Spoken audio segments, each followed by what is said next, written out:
Hai sobat semua, selamat datang kembali di Fantastic Channel, tempat untuk berbagi informasi yang unik, tajam, dan estetik. Pernahkah sobat Fantastic mendengar kisah tentang kapal hantu? Nah, kapal hantu sering dikaitkan dengan cerita adanya kapal terkutuk yang tidak akan pernah bisa berlabuh, terus mengarungi lautan dan mendatangkan kesialan bagi siapapun yang melihatnya. Kisah tentang kapal hantu seringkali bercampur dengan mitos, tetapi kapal hantu yang paling menggemparkan yang tercatat dalam sejarah adalah misteri kapal Mary Celeste.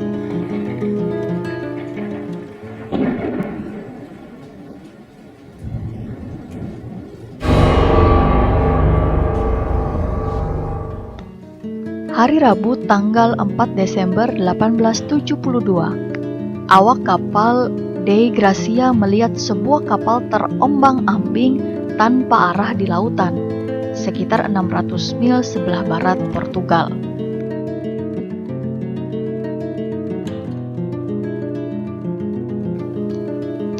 Kapal yang ternyata bernama Mary Celeste ini ditemukan tanpa awak kapal, tanpa ada kerusakan yang berarti, dan barang-barang kapal yang relatif utuh. Lalu, apa yang sebenarnya menimpa kapal Mary Celeste ini? Mari kita simak bersama-sama.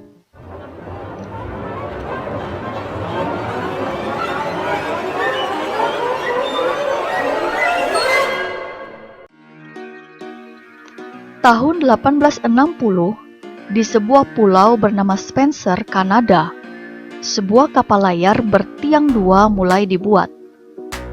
Kapal yang diberi nama Amazon ini diluncurkan pada 18 Mei 1861 dengan panjang 30 meter dan memiliki bobot 282 ton.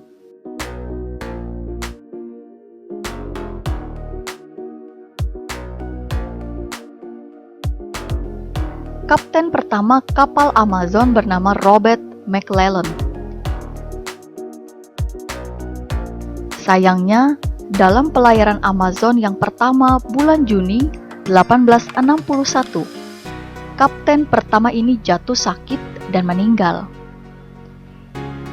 Ia kemudian digantikan kapten kapal yang kedua bernama John Nothing Parker.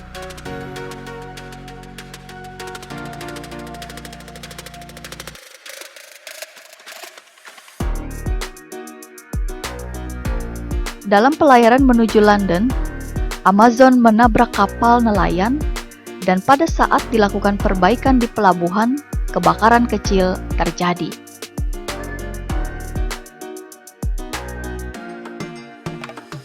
Kesialan-kesialan ini akhirnya menyebabkan Kapten Parker dipecat pada tahun 1863. Kapten Amazon yang ketiga bernama William Thompson. Pada awalnya semua berlangsung baik. Akan tetapi tahun 1867, dalam pelayaran di Cape Breton, kapal Amazon rusak parah, dihantam badai, dan menjadi kapal yang terbengkalai. Akhirnya, Amazon dijual murah dan beberapa kali berganti kepemilikan, yang pada akhirnya dibeli oleh konsorsium dari Amerika Serikat.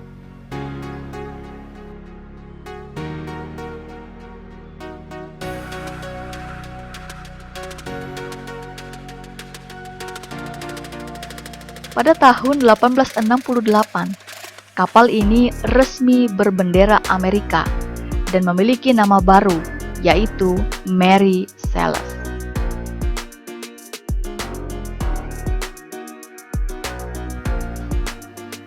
Tahun 1872, pemiliknya James Winchester membagi saham menjadi 12, di mana 4 saham dimiliki oleh seorang yang merangkap sebagai kapten kapal bernama Benjamin Spooner Briggs. Pada Oktober 1872, Briggs mengambil komando pelayaran pertamanya bersama kapal Mary Celeste dari New York menuju Genoa, Italia. Ia mengajak istrinya Sarah turut serta dalam pelayaran ini bersama putrinya Sophia yang berusia 2 tahun. Sebagai awak kapal, Briggs memilih dengan cermat 7 orang pelaut yang sudah berpengalaman. Dengan demikian, terdapat 10 orang penumpang kapal Mary Celeste, termasuk keluarga Kapten Briggs. Dalam pelayaran ini, kapal Mary Celeste membawa muatan alkohol untuk kepentingan industri sebanyak 1.701 barel. Setelah menunggu beberapa hari karena cuaca yang buruk, kapal Mary Celeste akhirnya berangkat menuju Genoa tanggal 7 November 1872 melayari Samudra Atlantik. Hanya itulah yang diketahui mengenai detil keberangkatan kapal Mary Celeste bersama awak dan muatannya. Sementara kapal Dei Gracia berlabuh dekat dengan kapal Mary Celeste sehari sebelum keberangkatannya. Berangkat 8 hari kemudian melalui rute yang sama menuju Gibraltar. Semuanya seakan-akan berjalan biasa saja. Sampai pada tanggal 4 Desember, sekitar pukul 1, ketika awak kapal Dei Gracia melihat sebuah kapal dari jarak sekitar 10 km terombang-ambing di laut lepas. Saat kapal misterius itu didekati, kapten kapal Dei Gracia mengenali kapal ini sebagai Mary Celeste yang seharusnya sudah tiba di kota tujuannya, Genoa, Italia.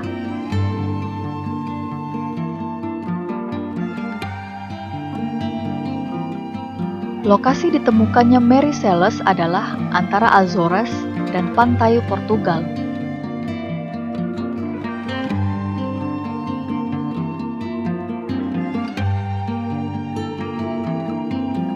Kapten kapal Dei Gracia, David Morehouse, diketahui mengenal Kapten Briggs, dan ia segera memerintahkan awak kapalnya untuk memeriksa kondisi kapal.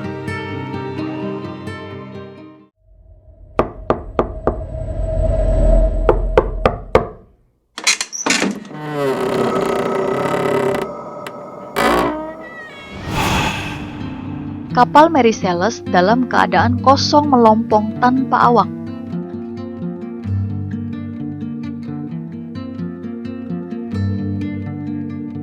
Air menggenangi lambung kapal, namun masih cukup aman untuk kapal seukuran Mary Celeste.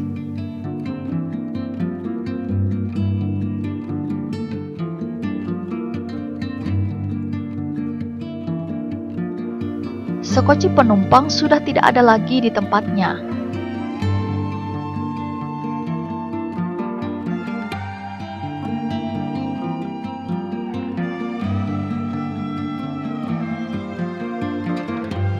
Muatan kapal berupa alkohol relatif utuh, hanya 9 barel yang ditemukan dalam keadaan kosong.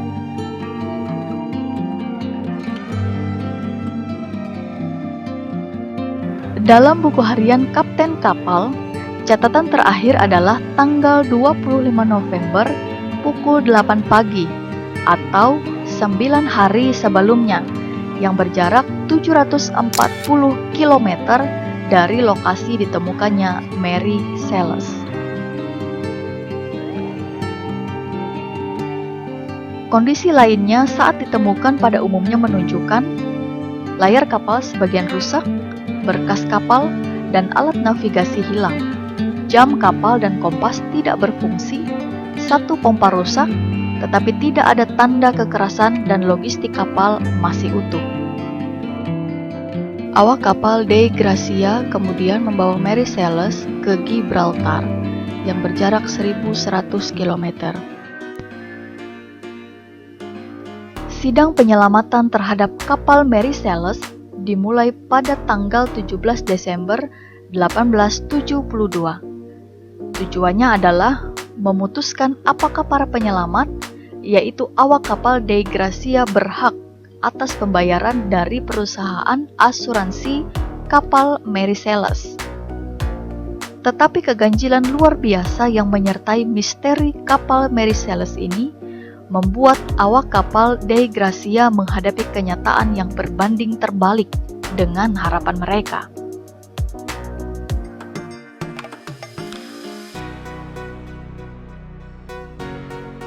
Jaksa Agung Gibraltar yang tegas dan keras, Frederick Solly Flood, mencurigai adanya konspirasi, yaitu Kapten Morehouse dan anak buahnya telah membunuh semua penumpang kapal Mary Celeste untuk mendapatkan uang penyelamatan dari asuransi kapal.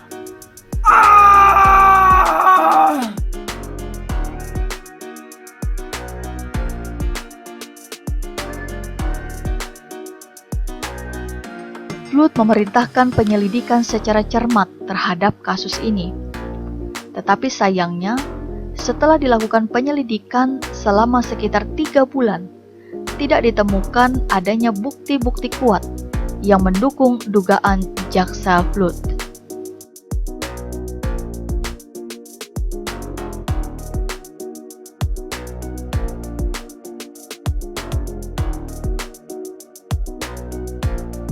Sidang penyelamatan Gibraltar berakhir pada 8 April 1873 ketika pengadilan memutuskan uang penyelamatan dibayarkan hanya $1.700 Amerika Serikat atau hanya 1/5 dari total nilai kapal dan kargonya.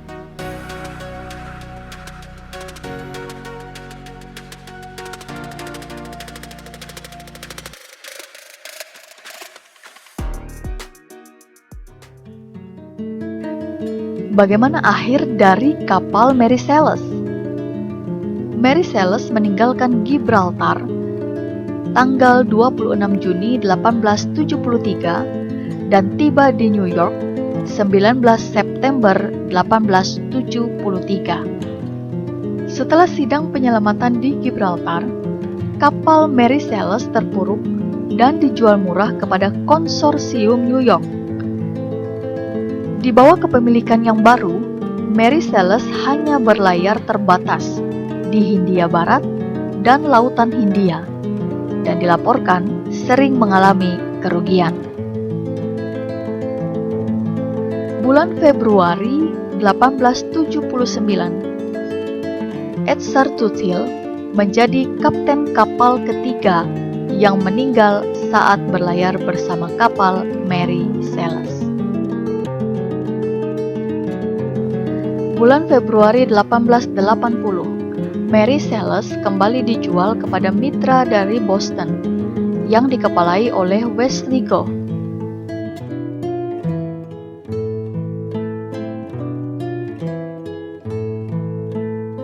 Pada bulan November 1884, kapten kapal saat itu, Gilman C. Farquhar, menyusun konspirasi bersama sekelompok pelaut Boston. Mereka mengisi kapal dengan muatan yang kurang berharga dan mencurangi manifest kapal sebagai barang-barang bernilai. Parker kemudian mengasuransikan kapal dan muatannya senilai $30.000 Amerika Serikat atau sekitar 12,35 miliar rupiah nilai saat ini. 16 Desember 1884, kapal Mary Celeste berangkat menuju Port-au-Prince, Haiti, dan pada 3 Januari 1885, Mary Celeste mendekati pelabuhan melalui Pulau Gonave dan daratan utama, yaitu wilayah yang memiliki banyak terumbu karang. Secara sengaja, Parker menabrakkan kapal ke terumbu karang dan meninggalkan kapal yang rusak, lalu menyelamatkan diri ke pantai. Parker menjual kargo yang dapat diselamatkan senilai $500 kepada konsulat Amerika dan mengajukan klaim asuransi.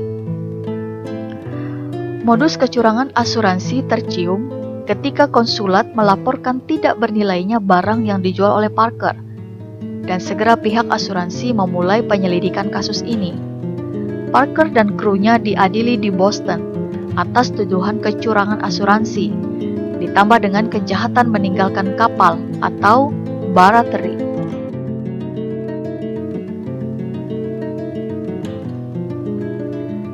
Agustus 1885, juri mengumumkan mereka tidak dapat menerima dakwaan. Ketimbang memerintahkan pengembalian yang mahal, juri menegosiasikan pengaturan di mana para terdakwa menarik klaim asuransi mereka dan mengembalikan semua yang telah diterima. Parker dan krunya akhirnya dibebaskan.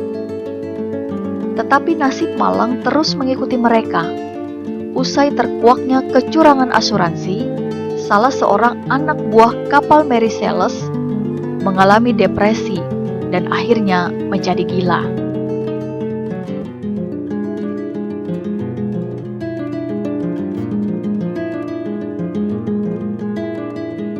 Seorang lagi nekat melakukan bunuh diri.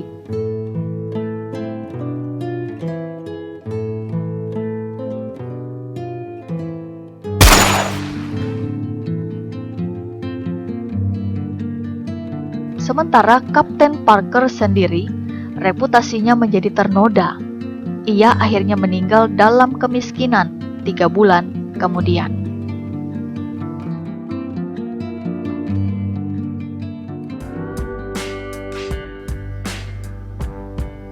Banyak teori yang mencoba mengungkapkan hilangnya awak Mary Celeste ini. Setelah penyelidikan di Gibraltar, fakta umum yang disepakati adalah kapal Mary Celeste ditinggalkan awaknya dengan terburu-buru.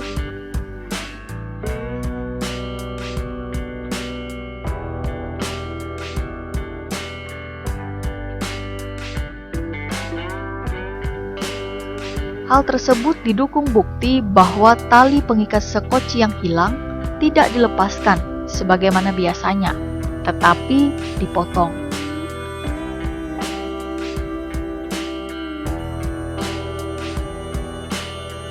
Kemudian awak meninggalkan kapal dengan mengabaikan prosedur standar pelayaran. Tidak membawa jas hujan, kemudi kapal tidak dikunci, dan anehnya tidak membawa bekal yang cukup. Fakta lainnya berdasarkan catatan terakhir buku harian Kapten Kapal tanggal 25 November. Kapal Mary Celeste menghadapi kondisi gelombang tinggi dengan kecepatan angin lebih dari 35 knot.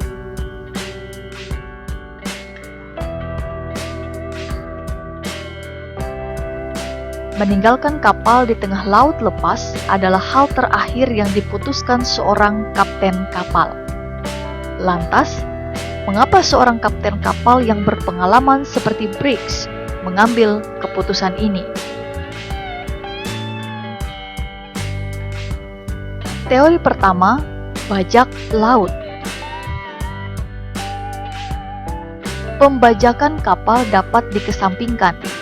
Meskipun rute New York, Genoa tergolong rawan, faktanya perlengkapan dan muatan kapal masih utuh dan tidak ada bukti tanda-tanda kekerasan di kapal.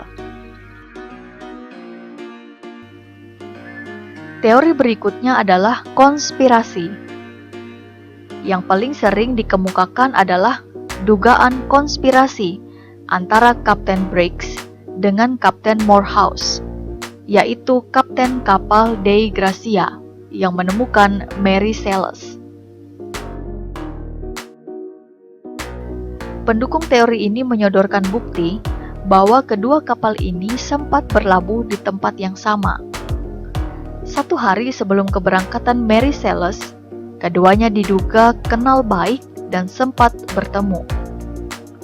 Kendatipun hal ini tidak pernah dapat dipastikan kebenarannya. Modus konspirasi adalah mendapatkan kecurangan asuransi dari kapal Mary Celeste dan muatannya, di mana nanti Kapten Briggs dan keluarganya akan berpura-pura menghilang secara permanen. Angka asuransi kapal yang menjadi motif konspirasi bernilai cukup besar, yaitu sekitar $46.000 Amerika Serikat. Namun kelemahan teori konspirasi ini sangat mendasar. Apabila memang Briggs dan keluarganya berniat menghilang hanya untuk mengejar kecurangan asuransi, bagaimana mungkin ia tega mengabaikan putranya Arthur yang tinggal bersama neneknya karena sedang bersekolah?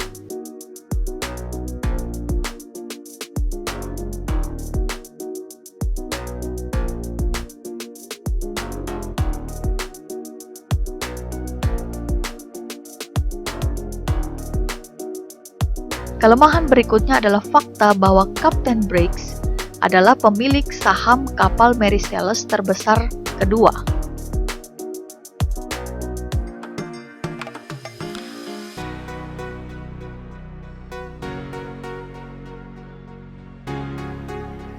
Apakah mungkin ia mengejar kepentingan jangka pendek dan beresiko tinggi, mengingat prospek saham yang dikelolanya jauh lebih bernilai dari uang kecurangan asuransi yang disertai dengan kekerasan?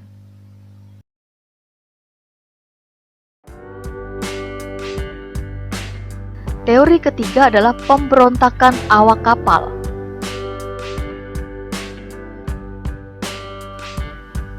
Awak kapal yang minum alkohol sampai mabuk memberontak, lalu membunuh Kapten Briggs, istri dan anaknya.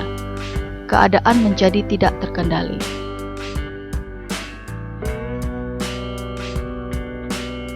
Ketakutan akan aksinya, awak kapal buru-buru meninggalkan kapal, namun tenggelam oleh ombak yang besar dalam pelariannya. Perlengkapan dua awak kapal berkebangsaan Jerman yang hilang dari kapal menjadi penyokong teori ini. Kelemahan teori ini adalah bahwa alkohol muatan kapal yang menjadi pemicu pemberontakan tidak dapat dikonsumsi.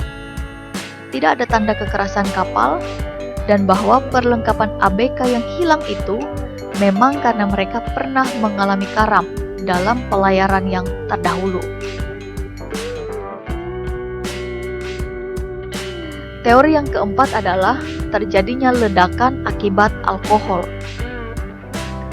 Alkohol yang menguap karena panas bisa menjadi sumber ledakan, baik dari percikan api saat tong bergesekan atau api cerutu para awak kapal.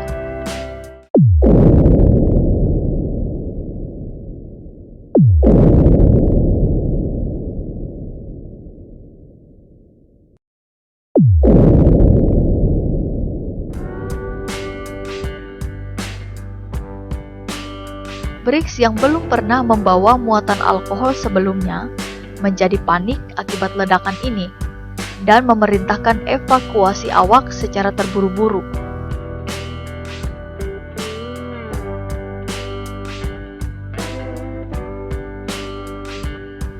Seandainya teori ini benar, menjadi pertanyaan, apabila mereka melihat kondisi kapal aman, mereka seharusnya kembali lagi ke kapal.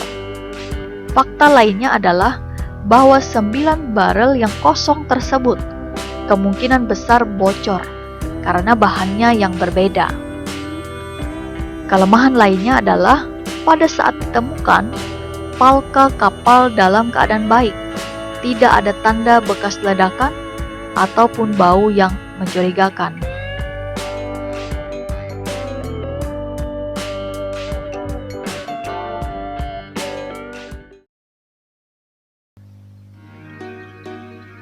Teori yang kelima adalah akibat kerusakan pompa kapal.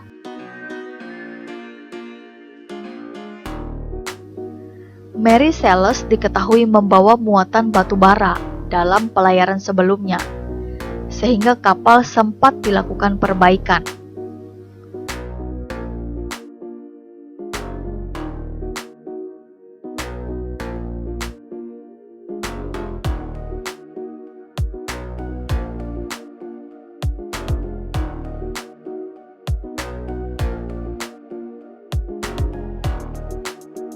debu batu bara telah menyumbat pipa air, sehingga akhirnya sebuah pompa kapal mengalami kerusakan.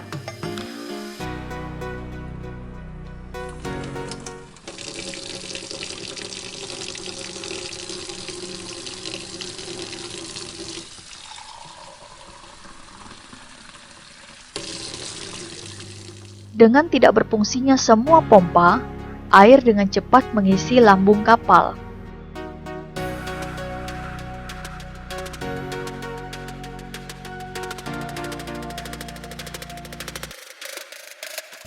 Dari kejauhan, Briggs merasa sudah melihat daratan Pulau Santa Maria.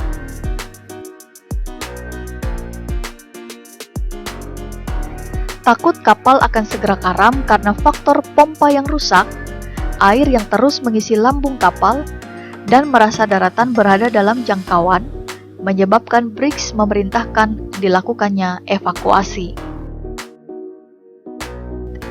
Cuaca buruk akhirnya menamatkan Sekoci dan para penumpangnya tanpa bisa kembali ke kapal. Tetapi faktanya, 9 hari setelah tanggal terakhir buku harian tersebut, Mary Celeste ditemukan tidak tenggelam dan masih layak untuk berlayar.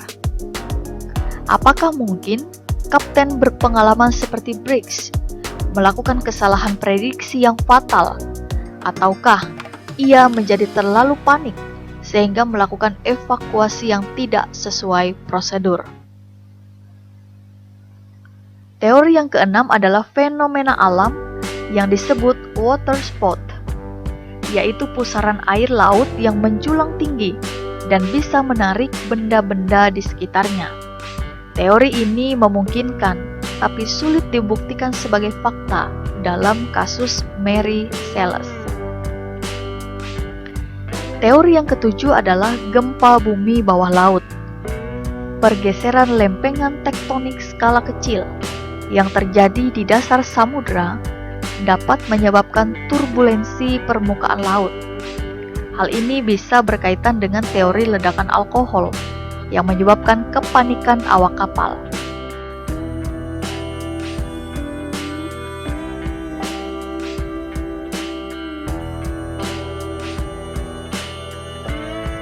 Sayangnya, tidak ada catatan terjadinya gempa bawah laut pada rentang waktu tersebut.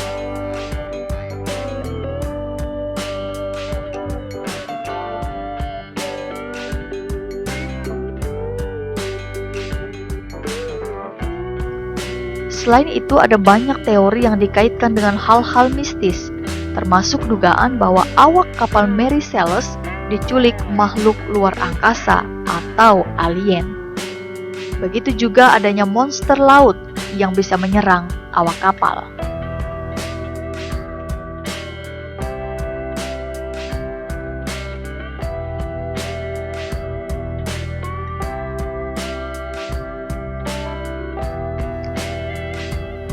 Sampai saat ini belum ada teori yang memuaskan yang bisa menjelaskan awak kapal Mary Celeste ini. Kapal Mary Celeste tetap menjadi misteri kapal hantu terbesar yang pernah ada. Bagaimana dengan Sobat Fantastik? Memilih setuju teori yang mana?